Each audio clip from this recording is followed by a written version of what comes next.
అందరికీ నమస్తే. ప్రస్తుతం మనతో పాటు ప్రముఖ నిర్మాత, అలాగే సినీ రాజకీయ విశ్లేషకులు తిరుపురనేని చిట్టిబాబు ఉన్నారు. ఆయనతో మాట్లాడదాం. నమస్తే సార్. ఇప్పుడు హైడ్రా గురించి ఎక్కువగా నడుస్తుంది. హైడ్రామా అంటున్నారు తెలంగాణలో. సో, దీని గురించి మీరేమంటారు? ఇప్పుడు హైడ్రా ఐడియా మంచిది, కరెక్టే. దాన్ని ఎవ్వరు తప్పట్లేదు. ఎందుకంటే వర్షాకాలం వస్తే పెద్ద వర్షం ఊడితే రోడ్లో నీళ్లు మిగిలిపోతున్నాయి, నిలిచిపోతున్నాయి. కారణాలు ఈ చెరువులు, ఎక్కడికక్కడ చెరువులన్నీ కబ్జా చేసేస్తారు. ఇది ఎప్పటి నుంచి జరుగుతుంది, ఎవరి ప్రభుత్వంలో హయాంలో జరిగింది? ఇది ఇప్పుడు కన్వెన్షన్ కూడా ఎవరి హయాంలో పర్మిషన్లు ఇచ్చారు? అది కాంగ్రెస్ ప్రభుత్వం. 2010లో అది ఓపెనింగ్ అయింది. అప్పుడు ఉన్నది కాంగ్రెస్ ప్రభుత్వం. అంటే వీళ్ళే ఇచ్చి ఇచ్చిన పర్మిషన్ ఇచ్చిన ఆఫీసర్లు ఎవరు? దానికి ఎలా కన్స్ట్రక్షన్ చేస్తుంటే అప్పుడు ఎందుకు ఊరుకున్నారు? అది ఎందుకు వదిలిపెట్టారు? ఏ కారణం చేసి వదిలిపెట్టారు? అలాంటి అనేకం జరిగినాయి. వాళ్ళ పొంగులేటి ఫామ్ హౌస్ కూడా బఫర్ జోన్లో ఉందని శాటిలైట్ ఫోటోలు క్లియర్గా చూపిస్తున్నాయి. ఇప్పుడు కూలిస్తే నిజంగా ఇది విషయం అయితే మంచిది. అది చేస్తే దాన్ని రాజకీయంగా వాడుకుంటాం కాకుండా సిన్సియర్గా చేస్తే అంగీకరించవచ్చు. ఇప్పుడు ఓవైసీ స్కూల్ కట్టింది, కాలేజీ కట్టాడు కదా, అది ఒక చెరువు మీద కబ్జా చేసి దాని చెరువును మూసేసి కట్టాడు. కూలుస్తావా? ఓవైసీ కాలేజీని కూల్చగలవా? కూలుస్తావా? కూల్చు. రాజకీయంగా నీకు ఎవరి మీద కోపం ఉందో వాళ్ళ మీద చెయ్యాలి అని ఇది మొదలెట్టిందే రాజకీయ దురుద్దేశంతో. అందుకని ఆఫీసర్ను కూడా రాజకీయ మనిషిని పెట్టుకున్నాడు ఆఫీసర్గా. అతను రాజకీయ మనిషిని ఎందుకనంటే ఆఫీసర్గా మాట్లాడటం కన్నా పొలిటికల్గా మాట్లాడుతున్నాడు అతను. కేటీఆర్ని విమర్శించి మాట్లాడటము. Is an officer. He should talk about rules and regulations, not about political comments కాదు. సో అతను పొలిటికల్ అనేది అర్థమైపోతుంది. ఇక్కడ కావాలి పెట్టుకో చెయ్యి. ఓవైసీది దమ్ముంటే ఓవైసీది కాలేజీ మీద చెయ్యి పెట్టు, అది చేసి చూపించు. నాగార్జున కనుక ఒక డీసెంట్గా అయ్యి ఒక ఆర్టిస్టు హడావిడి హంగమ్మ జనాల్ని పిలిపించి అడ్డుకుంటాలు, ఇలాంటి కార్యకర్తలు ఇలాంటి పనులు చేయలేడు కనుక, సినిమా ఆర్టిస్టు హీరో కనుక అలాంటివి చేయలేడు కనుక, అభిమానులు రెచ్చగొట్టి రండి అని అంటూ చేయడు కనుక నువ్వు చేస్తావు. అది ఓవైసీ చెయ్యి. దమ్ముంటే నాగార్జున కాదు, ఓవైసీ మీ పొంగులేటిది కిరణ్ కుమార్ రెడ్డి తమ్ముడు ఇక్కడ అయ్యప్ప సొసైటీ దగ్గర ట్రస్ట్ భూములన్నీ అన్యాక్రాంతంగా ఆక్యుపై చేసి వాటి మీద బిల్డింగ్లు కన్స్ట్రక్షన్ చేస్తూ ఉంటే అప్పుడు మరి టీఆర్ఎస్ గవర్నమెంట్ యాక్షన్ తీసుకుంటే కోర్టుకు వెళ్ళారు వాళ్ళు. కోర్టుకు వెళ్ళినప్పుడు అప్పుడు మీ కాంగ్రెస్ వాళ్ళందరూ సమర్థించారు. కోర్టుకు వెళ్ళారు. అది ఇప్పటికీ స్టే ఉంది, నడుస్తుంది. లేకపోతే 27 బిల్డింగులు అక్కడ అన్యాక్రాంతంగా ట్రస్ట్ భూములు లాక్కుని అన్యాక్రాంతంగా ఆక్యుపై చేసి బిల్డింగులు కూడా కట్టడం మొదలెట్టారు. కిరణ్ కుమార్ రెడ్డి హయాంలో కిరణ్ కుమార్ తమ్ముడు చేసిన పని అది. 100 ఫీట్ రోడ్డు వేస్తుంటే దాదాపు అక్కడ మార్కెట్ 100 ఫీట్ రోడ్డు పడుతుంది కనుక అక్కడ బ్రహ్మాండమైన వాల్యూ పెరుగుతుంది భూమిని ఇలా ఆక్యుపై చేస్తారు. అవన్నీ చెయ్యి. అన్నీ చేయగలిగితే మీ కాంగ్రెస్ వాళ్ళవి అనేక ఉన్నాయి. ఇన్ని సంవత్సరాల్లో మీ 50 ఏళ్ల పరిపాలనలోనే ఈ చెరువులన్నీ కబ్జా చేయబడ్డాయి. కొత్తగా చెరువులు కబ్జా మీ పాలనలోనే ప్రతి చెరువు కబ్జా చేయబడి ల్యాండ్ చేసేసి దాన్ని అమ్మేసి బిల్డింగ్లు కట్టి మీ పీరియడ్లోనే మొత్తం రాష్ట్రం ఆంధ్ర రాష్ట్రం ఏర్పడినాక ఈనాళ్లలో మీ ప్రభుత్వాలే ఉన్నాయి. ఇవాళ ఎవరి మీద నువ్వు నిందిస్తున్నావు? ఆఫీసర్ని, ఆ పర్మిషన్ ఇచ్చిన ఆఫీసర్ ఇప్పుడు మనాడిది ఉంది, నాగార్జునది పట్టా భూమి. ఆ పట్టా భూమి ఎవరిచ్చారు? ఆ కరెంట్ కనెక్షన్ ఎవరిచ్చారు? ఆ వాటర్ కనెక్షన్ ఎవరిచ్చారు? డ్రైనేజ్ దీనికి పర్మిషన్ ఎవరిచ్చారు? మీరేగా ఇచ్చింది, మీ ప్రభుత్వమే కదా. ఎందుకు వాళ్ళని పట్టుకోండి, వాళ్ళని పట్టండి, ముద్దు ఆఫీసర్ పట్టండి, ఎలా ఇచ్చాడు నిలదీయండి.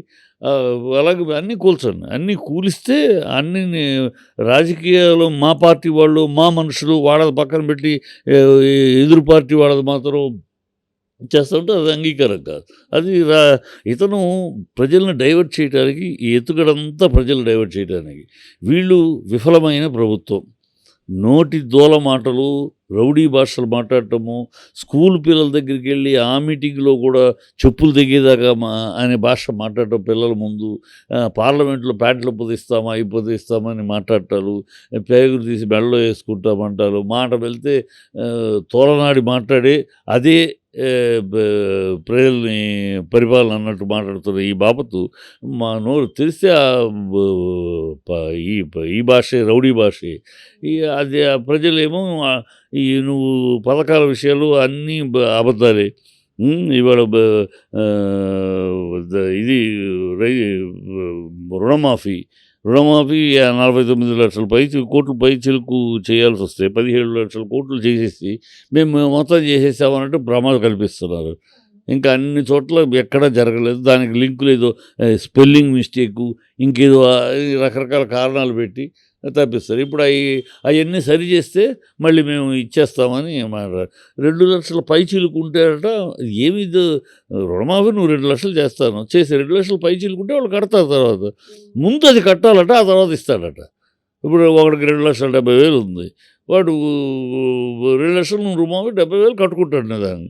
ముందు ఆ 70,000 కట్టబట్టి వాడు ఎక్కడ పోతారు? ఇప్పుడు డబ్బులు లేకే కట్టింది. ఇది రుణమాఫీ అయితే వాడికి ఏదో వెసులుబాటు ఉంటుంది, ఎక్కడో తెచ్చుకుని ఏదో చేసుకుని చేస్తాడు. ఇవన్నీ డ్రామా ప్లే చేస్తున్నారు. బస్సులు అంటే ఇప్పటికి ఆటో వాళ్ళు సస్తున్నారు. బస్సులేమో పెంచుతున్నామని స్టేట్మెంట్లు తప్పితే పెంచినేం లేవు. బస్సులు ఎక్కడికక్కడ ఆడవాళ్ళు గొడవ పడుతున్నారు, తిడుతున్నారు. బస్సు ఆపి మరీ తిడుతున్నారు. ఎంతసేపు రాజకీయ విమర్శలు, రాజకీయ దుమానాలు తప్పితే, రాజకీయంగా లబ్ధి పొందే మాటలు తప్పితే ప్రజా పరిపాలన లేదు. ఈనాళ్ళు అసలు రాష్ట్రం ఏర్పడ్డాక, తెలంగాణ రాష్ట్రం ఏర్పడ్డాక సంషేర్గా బతికింది తెలంగాణ. ఈ గతంలో అంటే జాతీయ పార్టీలైన కాంగ్రెస్, బీజేపీ రెండింటినీ ఛాలెంజ్ చేస్తూ బతికింది. వాళ్ళకి తల ఒగ్గకుండా, వాళ్ళకి తల వంచకుండా నిటారుగా తల పెట్టుకుని ఘనంగా బతికింది ఈ టీఆర్ఎస్ ప్రభుత్వంలో. KCR national leader. ఇవాళ ఏం పరిస్థితి? అసలు మన సీఎం ఎవరు అని చెప్పుకుంటేనే తల వంచుకోవాల్సి వస్తుంది.